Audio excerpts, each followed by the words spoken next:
Bueno, buenas tardes a todos. Quiero agradecer a la organización al que me hayan invitado a estas jornadas para hablarles un poquito de lo que son las competencias profesionales del director de seguridad y hacer una especial referencia al sector hospitalario.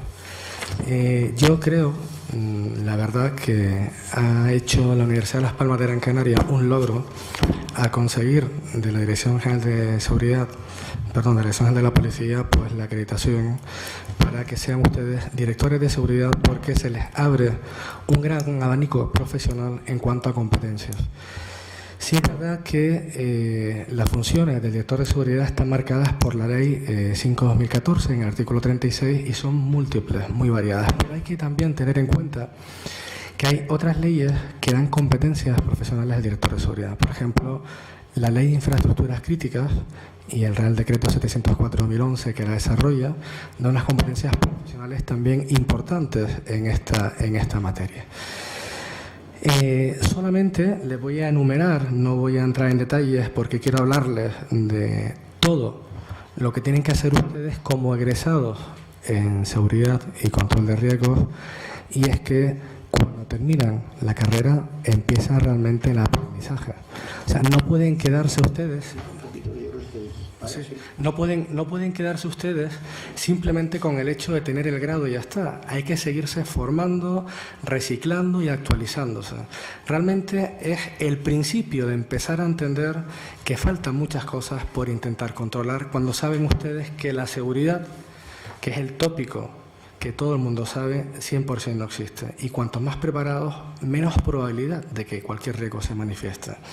Teniendo en cuenta esa premisa, hay que saber siempre diferenciar las actuaciones de un director de seguridad y un jefe de seguridad. Los grandes profesionales, incluso de la seguridad, ni siquiera tienen en cuenta la diferencia. La diferencia estriba en que un jefe de seguridad es el máximo responsable en cuestiones de seguridad de una empresa de servicios de seguridad.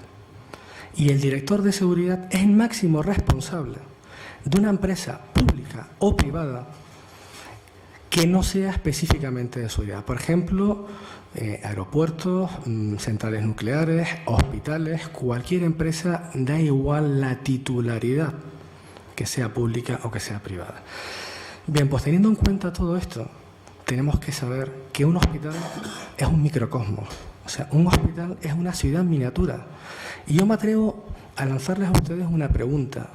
¿Dónde creen ustedes que hay más riesgos? ¿En un hospital o una central nuclear? ¿Dónde? Evidentemente, en una central nuclear, la severidad del daño, si vamos al índice del riesgo, de la probabilidad por la severidad, es mucho mayor. Pero ¿qué pasa? Que la infraestructura se prepara, se adecúa desde la fase de diseño para evitar que no haya una fusión del núcleo y pueda haber un desastre nuclear. Fíjense que en la historia de las centrales nucleares solamente ha habido realmente dos tipos de accidentes. Uno, de carácter natural, por el famoso tsunami en Fukushima, y el otro, en la década de los 80, es el de Chernobyl, que fue de carácter antrópico, ¿no? Por problemas de mantenimiento de esa central nuclear que realmente estaba ya para cerrar, ¿no? Y siempre se quiere aprovechar la vida útil de ese tipo de instalaciones nucleares. Teniendo en cuenta esto, en una central nuclear solamente hay un riesgo, y es el riesgo nuclear. Evidentemente, el municipio que esté conteniendo esa central nuclear tiene que tener un plan de emergencia de respuesta a esa posible fuga o esa posible radiación por fusión del núcleo. Pero bueno, eso está en los planes de la propia ley de protección civil. ¿Qué pasa en un hospital? Que esa ciudad miniatura tiene todo tipo de riesgos, pero es que también tiene el riesgo nuclear. ¿Y por qué tiene el riesgo nuclear? Tiene el riesgo nuclear porque hay muchos hospitales que tienen oncorradioterapia. Y la oncorradioterapia, esa terapia que se utiliza para tratar enfermedades cancerígenas, se emplea para ello fuentes radioactivas, que pueden estar encapsuladas o no, depende del tipo de fuente que se utilice para tratar ese tipo de patología oncológica. Entonces, el Consejo de Seguridad Nuclear, como bien apuntó antes el compañero que me precedía, o las propias UTPR, son las encargadas de dar un programa de protección radiológica a esos hospitales, pero también implanta una instrucción que es la IS 41, por el cual tiene el hospital que implantar un departamento de seguridad con un director de seguridad al frente, con una serie de requisitos importantísimos para controlar precisamente cualquier intrusión que pueda hacerse con ese tipo de fuentes radioactivas, sobre todo con el tipo de terrorismo que estamos teniendo ahora, con el yihadismo, ¿de acuerdo? Eso hay que controlarlo con una serie de sistemas de seguridad que vienen determinados por la propia norma, teniendo en cuenta que el Consejo de Seguridad Nuclear es la máxima autoridad en estas materias. Igual que un servicio de radiología convencional tiene el riesgo de radiaciones ionizantes, que lo que hace una radiación ionizante precisamente es alterar, hacer que las células puedan mutar y poder nosotros desarrollar un cáncer, pues tenemos que tener en cuenta que todavía, si estamos hablando de fuentes radioactivas, es mucho más agresivo y es mucho más perjudicial y el efecto es más inmediato sobre el cuerpo.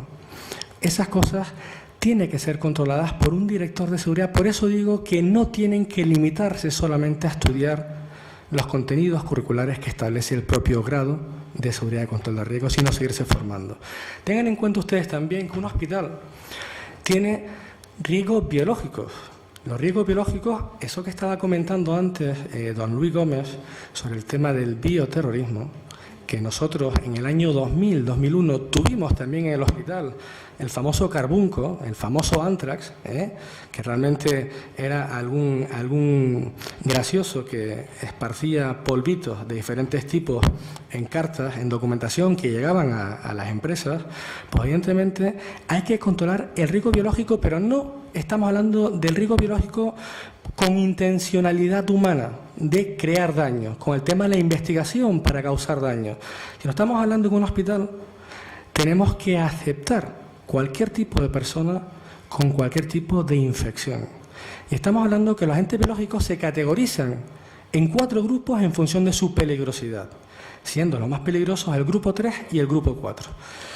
Por ejemplo, un grupo 3 puede ser un VIH que antes de saber lo que era el VIH, de lo que era el virus del SIDA, antes estaría englobado en un grupo 4 porque no había cura y la gente realmente se moría de SIDA.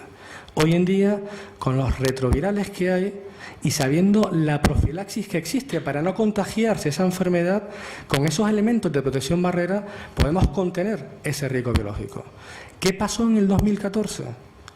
Con la crisis del ebolavirus, que nos cogió a todos en pañales.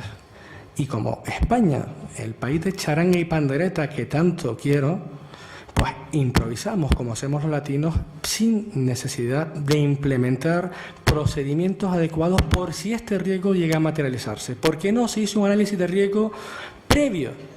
Y el hospital de referencia, que era el Carlos III, tuvo que improvisar y por eso la enfermera o la auxiliar se contagió, porque tiene que tener una serie de condicionantes con presión negativa para que el agente biológico no salga al exterior, con un sistema de esclusas que realmente no estaba preparado, una sala de infecciosos para un virus de tal letalidad. El grupo 4, en los agentes biológicos, la enfermedad que puede causar es muy grave, incluso mortal. No hay profilaxis y no hay tratamiento, por eso es un grupo 4. Un grupo 3, hay profilaxis, hay tratamiento y la enfermedad es grave. Esa es la diferencia en la clasificación, en la taxonomía de los agentes biológicos. Pues el director de seguridad tiene que estar puesto también en ese tipo de cuestiones. Y tiene que estar puesto también en lo que es la seguridad alimentaria. Y saber que hay unos procedimientos, que hay un análisis de peligros y puntos críticos de control que tienen que tener controlados. Desde cómo llega la materia prima hasta cómo se procesa, cómo se elabora y cómo se emplata y se distribuye al resto de las plantas. ¿Por qué? Porque cualquier persona puede causar un daño importante si directamente accede o rompe esos niveles de control de esa elaboración de esa comida. Fíjense que ese APPCC viene de la década de los 70. O sea, los astronautas, la NASA creó ese sistema para que cuando los astronautas estuvieran en órbita no tuvieran ningún problema y pudieran tomar los alimentos que se les preparaban con total seguridad. Y hablamos siempre de seguridad. Pero es que también el director de seguridad, independientemente de los contenidos legales que le da la propia ley, tiene que conocer lo que es la bioseguridad. Hay compañeros que han hecho el máster de prevención de riesgos laborales y yo les animo a que ustedes complementen la formación que tienen como graduados en seguridad y control de riesgos con el máster de prevención de riesgos laborales, porque le va a dar una visión mucho más completa, mucho más minuciosa de cualquier tipo de problema. Le va a dar mucha visión muy segmentada para después hacerse una composición mucho más global de la problemática que quieran solventar. Yo colaboro con la Universidad de Las Palmas con las prácticas tuteladas tanto del grado de seguridad y control de riesgo y del máster de prevención de riesgos laborales, y les puedo asegurar que la mejor fusión para tenerlo todo en seguridad es la de tener el grado, que ahora también son ustedes directores de seguridad y navegamos en el mismo barco, y también el máster de prevención de riesgos laborales. La bioseguridad en un hospital es clave. ¿Y por qué es clave? Porque si no sabemos cómo evitar una infección cruzada, estamos propiciando que tanto pacientes como trabajadores puedan tener una infección nosocomial. Y una infección nosocomial es cualquier infección ajena a la patología, a la enfermedad por la que cualquier paciente ingresa en un centro hospitalario.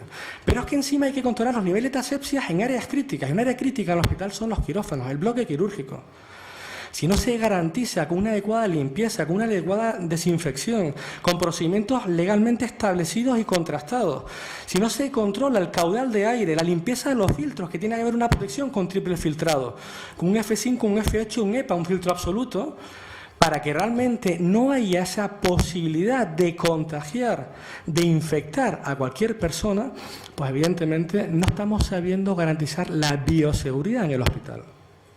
Un brote de sarna, de escabiosis, un brote de cualquier microorganismo que puede realmente tirar por la borda el prestigio de un hospital tiene que ser controlado, por lo menos con nociones.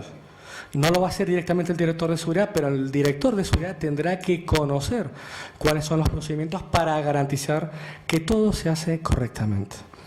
El tema de la legionela. Hay un Real Decreto del 865/2003 que dice cómo hay que prevenir y controlar la legionela. Y en el hospital hay que hacer controles periódicos porque lo marca ese Real Decreto. Y cuando sale un positivo de legionela, que realmente donde han muerto mucha gente en legionela son en hospitales, en la península, por las torres de refrigeración, por el sistema que tienen ellos de calefacción, la legionela es una bacteria que se conoce como la legionela neumófila, la enfermedad legionaria. Y...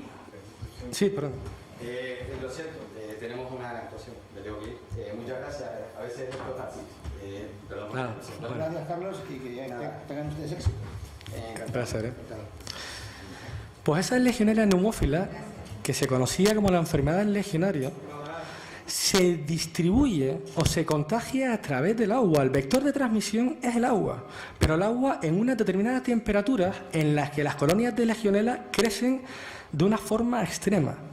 ¿Qué hay que hacer? Nosotros cuando no utilizamos un grifo en casa, porque tenemos el baño pequeño condenado, lo que tenemos que hacer es dejar correr el agua durante unos minutos y subir la temperatura a por encima, si se puede, si lo permite la instalación, a 70 grados, generando un choque térmico, con lo cual el bichito ya está muriendo.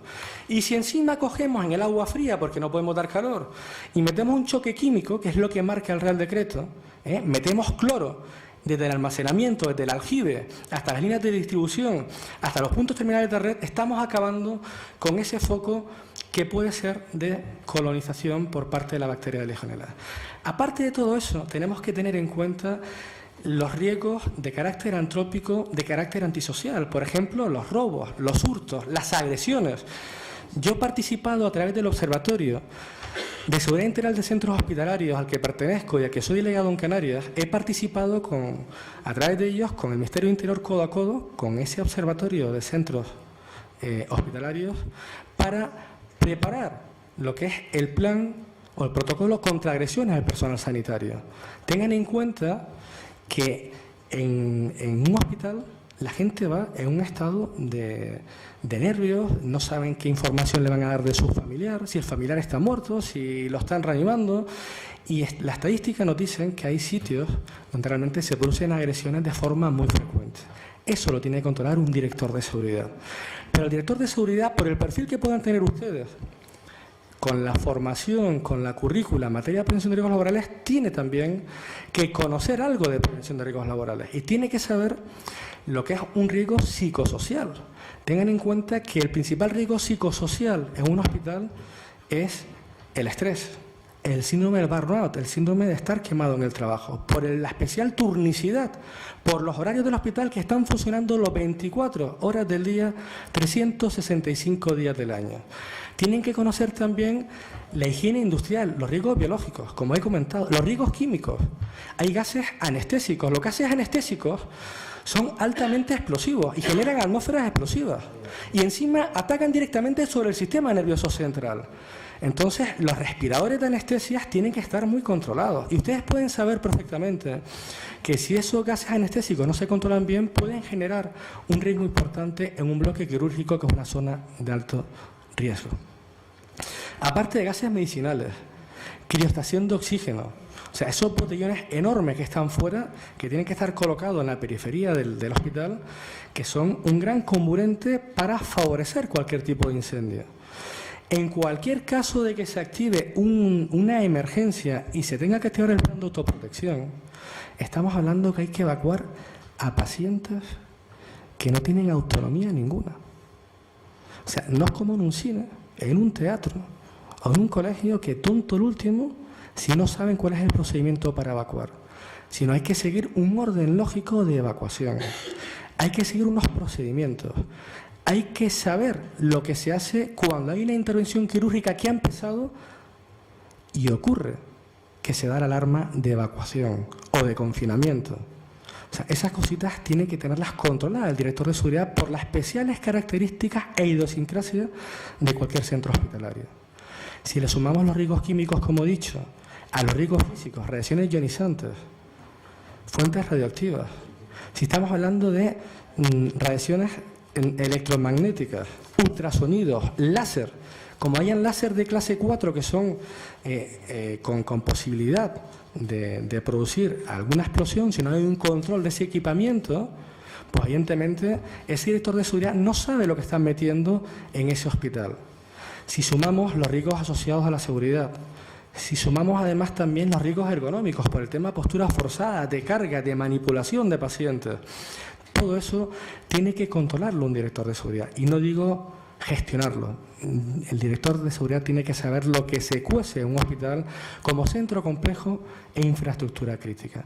Independientemente de que sea el responsable de seguridad y enlace, como establece la propia ley de infraestructuras críticas, independientemente de que canalice las necesidades operativas o informativas que surjan en esa bidireccionalidad. Cuando se crea un departamento, la comunicación con la Fuerza de Cuerpos de Seguridad, concretamente con la Policía Nacional, se hace a través de un sistema que se llama Red Azul, que uno da información y la propia policía da información si hay algún punto caliente que tienes que controlar, independientemente de que tienes que realizar los planes de seguridad del operador, el plan de protección específico por cada una de las instalaciones que tenga ese operador, los procedimientos de seguridad que quieras instaurar, el plan de protección física frente a fuentes radiactivas que instaura esa IS-41 del Consejo de Seguridad Nuclear, los planes de seguridad ciudadana que recoge el propio reglamento de explosivos, que es el director de seguridad quien tiene que hacerlos, la colaboración con la Fuerza de Cuerpos de Seguridad con los planes de apoyo operativo, porque nadie mejor que el director de seguridad para conocer todos y cada uno de los riesgos del hospital o del centro, por extensión de forma genérica, que está representando. Como máximo, responsable en seguridad, con competencias legales a sus espaldas, que es lo que tienen ustedes ahora como egresados en seguridad y control de riesgos y se habilitan por el Ministerio del Interior como directores de seguridad. Ya no voy a entrar en el tema de planes de autoprotección, planes integrales de seguridad, memorias de seguridad, este tipo de cuestiones. Sí es verdad que también la organización, la dirección, la inspección, la administración de los servicios y recursos de seguridad privada responde únicamente por el director de seguridad.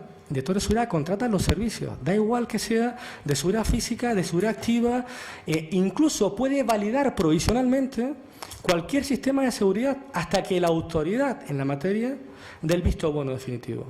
Provisionalmente yo puedo decir, esto cumple con la normativa, por ejemplo, en temas de banca, de retardo de la cámara acorazada, del blindaje de la puerta. Si lo certifico provisionalmente como director de seguridad, me vale. Pero es que encima la propia ley, la 5/2014, en el artículo 36, te dice que tú puedes hacer comprobaciones del personal que está trabajando en tu organización, desde contratar a servicios de detectives privados hasta tú pedir directamente, como hemos hablado con la Unidad Central de Seguridad Privada, directamente a ellos que te reporten si esa persona tiene algún tipo de estigma que pueda ser negativo o que pueda poner en peligro la seguridad de tu empresa. Pues todo eso lo establece la propia Ley de Seguridad Privada en el artículo 36, así como la planificación, el análisis de riesgos contra cualquier tipo de riesgo, independientemente de cualquier naturaleza.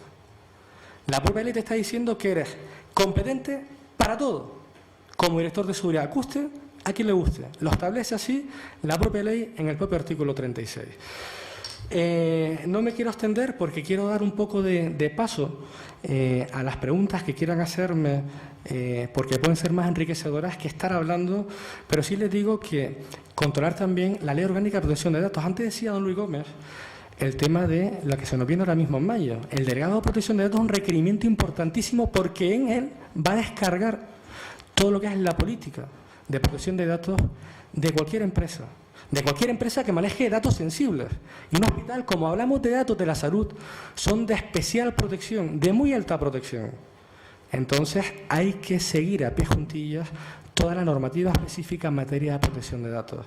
Todas esas cuestiones, tanto de seguridad física, de seguridad lógica, de seguridad informática, tiene que controlarla el director de seguridad. Y un director de seguridad tiene que ser un enamorado con mayúsculas de la seguridad. Y da igual el sector. Después lo podrás aplicar o no. Pero si hay algo que afecta a la seguridad, tienes que por lo menos conocer de qué va el tema. Yo, una vez a la semana, hasta ahora, en el hospital donde desempeñaba o desempeño actualmente mi trabajo hasta mañana, me lo dedico a ver normativa que de forma tangencial o transversal afecta a la seguridad. Me da igual que sea hospitalaria, en líneas generales a la seguridad.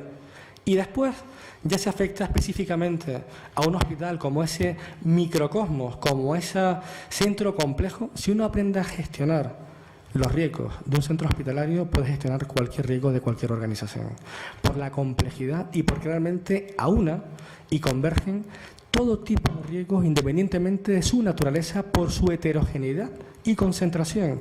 Y la concentración de esos riesgos estamos hablando que es en un perímetro muy, muy, muy pequeño.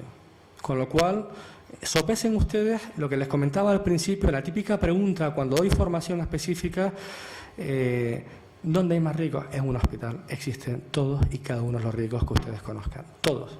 Si ustedes saben gestionarlo como profesionales en seguridad y control de riesgos y como directores de seguridad, por lo menos si les aseguran ustedes que son unos enamorados que estudian y están al día, esa empresa podrá tener una garantía de éxito. Y también hay una cuestión importante: la seguridad a veces, y es un tópico también, se mide como un gasto y no como una inversión. Pero cuando el elemento intangible de esa imagen corporativa se pierde, porque, por ejemplo, ha habido legionela y muere alguien de legionela, como ha pasado en la península, o directamente secuestran a un bebé en un materno infantil, pues esa imagen no tiene precio, la merma y el daño que puede hacerle a esa institución que ustedes vayan a representar el día de mañana. Mi conclusión es que se sigan formando y no dejen de prepararse, que realmente han terminado un ciclo, pero empieza otro. Y hoy en día lo que es la solvencia profesional va un poquito con el espíritu que ustedes puedan impregnarle al día a día de cada uno de ustedes. Pues, si hay alguna pregunta.